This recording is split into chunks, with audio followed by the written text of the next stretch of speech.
Assalamualaikum warahmatullahi wabarakatuh. Selamat datang di channel IMF Learning. IMF Learning by Doing. Video kali ini kita akan bahas software arsitektur ya. Dimana ketika membuat sebuah software pasti akan mendesain ya, dan biasanya pakai UML. Tapi beda ya, kali ini kita akan bahas bagaimana sih membuat arsiteknya. Kenapa sih arsitek? Supaya kita tahu bentuk secara keseluruhan dari sebuah software. Dan caranya itu banyak sekali. Nah, seperti apa sih modulnya, seperti apa koneksinya, seperti apa dependensinya, seperti apa interface-nya apa, dan semua itu terstruktur dan tersistemasi ataupun ada sub-sub yang lainnya. Dan selain itu juga akan ada pembahasan terkait codingnya yang lebih ke abstrak. Desain software arsitektur itu lebih pada bagaimana membangun sebuah arsitek. Oke, kita akan berlanjut pada project ya, dan project yang ini berhubungan dengan penelitian dan pengembangan lebih lanjut. Oke, kita akan bahas terkait big data application. Apa saja sih ya, TikTok, Spotify. Kemudian tujuan kita itu apa sih supaya bisa menemukan penerapan software arsitek yang kita inginkan ya. Seperti apa sih visualisasi big data. Jadi di akhir sebuah project itu harus terutama project big data ya, supaya bisa melihat atau data dikumpulkan kemudian ditampilkan dalam bentuk yang lainnya. Kemudian seperti statistik gitu ya. Analisisnya apa sih? Apakah frekuensi terlalu besar ataukah terlalu padat ataupun terlalu ringan? Dan kita semua akan memperoleh data tersebut dari aplikasi dan juga dengan bantuan API ya, Application Programming Interface. Dan semua itu dilakukan oleh server dan dibantu oleh load balancer supaya server yang kita miliki seperti database server, AI server ya seperti machine learning, deep learning, kemudian atau AI server yang lainnya yang mungkin kita tidak tahu mau butuh apa tapi lebih spesifik lagi, dan ataupun kita juga membutuhkan quantum computing ya supaya prosesnya lebih ciamik ya, lebih unik, tapi tidak dulu ya. Dan kita akan kembali pada aplikasi, dan aplikasi yang sering digunakan itu apa sih? Smartphone ya, Android atau iPhone, atau OS yang lainnya seperti BlackBerry atau Symbian atau Windows, atau desktop aplikasi atau things aplikasi seperti Raspberry gitu ya, Arduino dan yang lainnya. Nah, referensi kita dalam membangun sebuah software arsitek itu berasal dari Software Architect for Developer. Ini buku karangan Simon Brown, dan yang ditampilkan di YouTube IMF Learning adalah buku yang lama. Kalau misalnya buku yang baru tetap di website yang sama, tapi versinya sudah beda ya, versi kedua.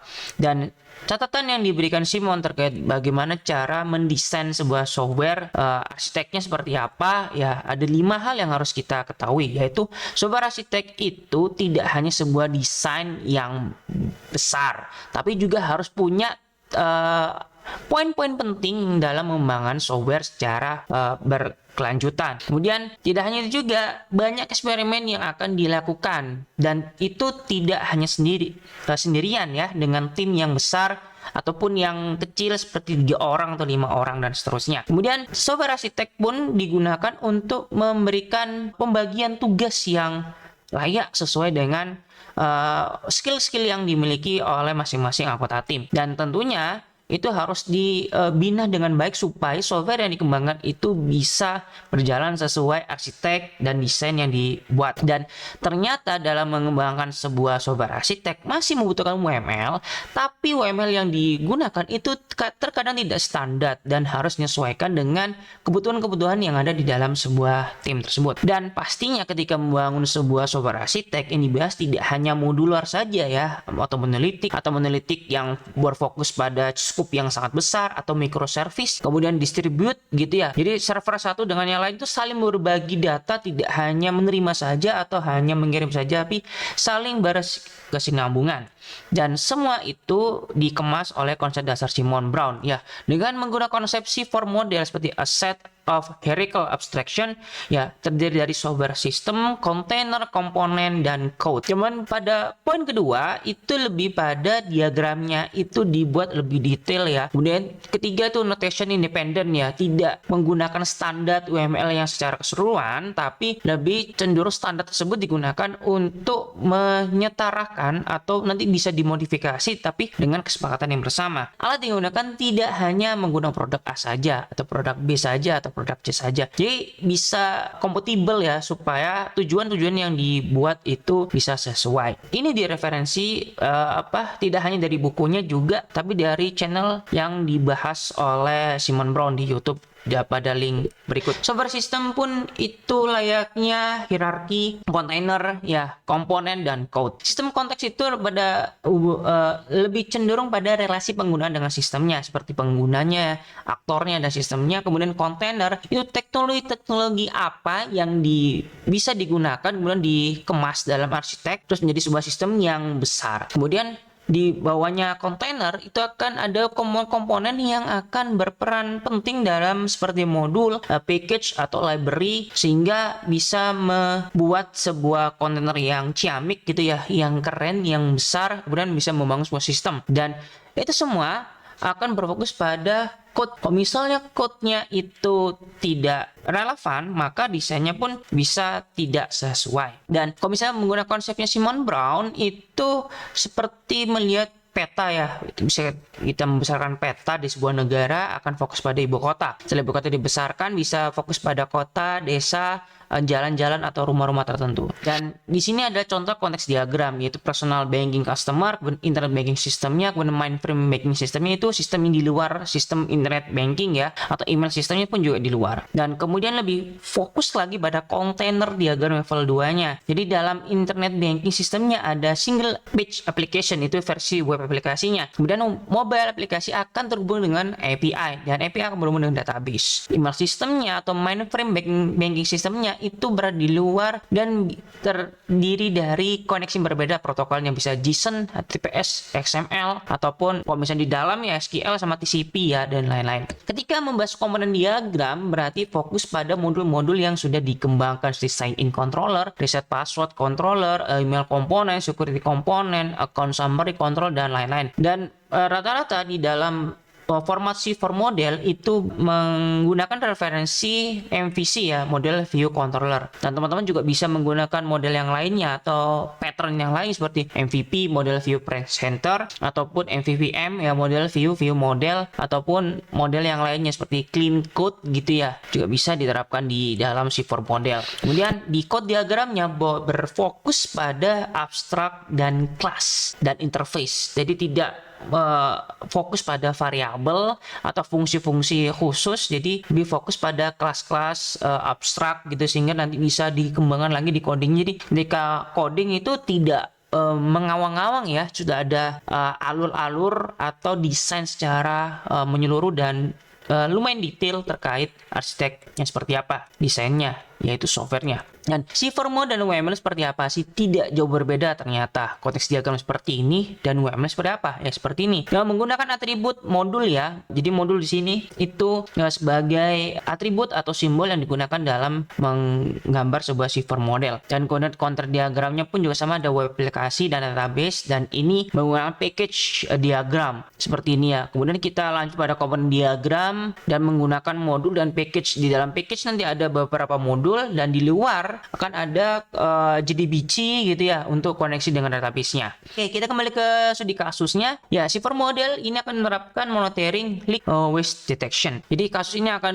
membahas terkait pabrik yang sering terjadi kebocoran limbah dikarenakan produk yang dibuat itu berpotensi merusak lingkungan di sekitar. Dan sebuah pabrik itu harus mempunyai software yang bisa mencari celah-celah yang bisa membuat sebuah limbah itu bocor ya, baik secara alami ataupun karena kondisi tertentu seperti manusia, kesalahan manusia, ataupun kesalahan dari sebuah sistem yang mempengaruhi tempat pembuangan limbah. Dan kita mulai dari UML diagram yang pertama ya. Jadi aktor yang digunakan dalam sistem ini tidak satu ya, lebih dari satu ya, alt type factory employee. Maka di sini tulisannya alt type factory employee dan software system. Jadi yang dikembangkan itu lebih dari satu aplikasinya. Kemudian kita pindah ke container sistemnya, dan di container sistemnya kan kita ketahui ternyata 3 aktor ya: inside factory employee, outside factory employee, dan scientist factory employee, yang berfungsi untuk mentraining data-data ke sistem supaya sistem itu bisa mengenali dampak atau yang mendeteksi adanya limbah. Sedangkan Insight Factory itu akan memonitoring yang terjadi di dalam dan di luar sebuah pabrik. Kemudian Outside Factory Employee dia akan berfungsi sebagai patroli yang di dalam pabrik atau di luar lingkungan pabrik ataupun yang berjaga di waktu-waktu tertentu. Bisa saja sistem itu error ya, sehingga manusia bisa menutupi error sistem, ataupun sebaliknya sistem bisa menutupi masalah yang ada di manusia seperti lelah ataupun tidak cakap dalam mengawasi terjadinya kebocoran limbah. Dan di sini ada konten desktop application, mobile application, API service-nya yang akan berhubung dengan database dan machine learning-nya. Jadi application-nya itu seperti desktop, mobile, dan things itu tidak akan berhubung dengan machine learning langsung ataupun database. Dan di sini bisa menggunakan Google Colab gitu ya, atau server langsung. Ini database servernya bisa dalam bentuk kontainer gitu. Jadi ini bisa terhubung dengan service ini servernya. Jadi arsiteknya cakupannya luas sekali ya. Jadi bisa macam-macam, nanti bisa cloud, bisa server atau script bisa menyesuaikan. Kemudian di sini kita masuk pada desktop application. Nanti ada modul-modul seperti ini, seperti C4 model yang dibahas sebelumnya. Ya, di sini ada list video view-nya, terus width detection view-nya. Jadi di sini nanti bisa ketahuan nih, dan itu harus mendapat hasil dari output dari machine learning-nya.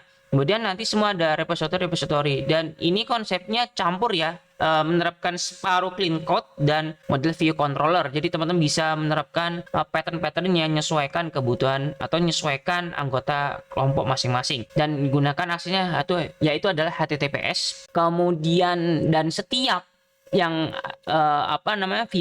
video live stream view-nya itu ada hubungan dengan modul schedule, product, dan video recording controller. Dan sedangkan voice controller itu lebih pada modul yang berjalan sendiri ya. Tidak, ini kan lebih pada konsep yang berjalan secara live atau tidak live continuous. Sedangkan ini itu tidak selamanya akan muncul notifikasi deteksi limbah bocor. Jadi dipisah.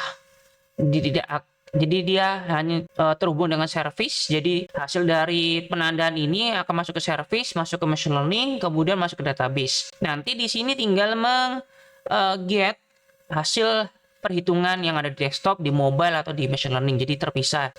Kemudian kita pindah ke mobile. Mobile di sini ada broadcast information, terus list video dia bisa lihat, ataupun dia akan melakukan proses partial recording, sehingga nanti kalau misalnya ada potensi kebocoran bisa direkam dan dikirim ke pusat, kemudian nanti dipantau lewat desktop application. Dan ini juga sama konsepnya, dipisah ya, jadi tidak mengganggu modul-modul yang lain. Kemudian semua akan kembali ke API service, dan kita pindah ke component things. Nah, component things ini berperan sebagai pendukung outside factory employee, di mana nanti ada Raspberry yang akan mengontrol. Ya, jadi Raspberry beda ya sama komputer yang lainnya, lebih fokus pada komputasi yang ada di daerah-daerah limbah, atau mungkin daerah tertentu yang tidak bisa diakses oleh manusia, sehingga nanti bisa dikomputasi oleh Raspberry, kemudian akan dikirim ke API service-nya. Jadi nanti ada perhitungan lokal di sini gitu ya.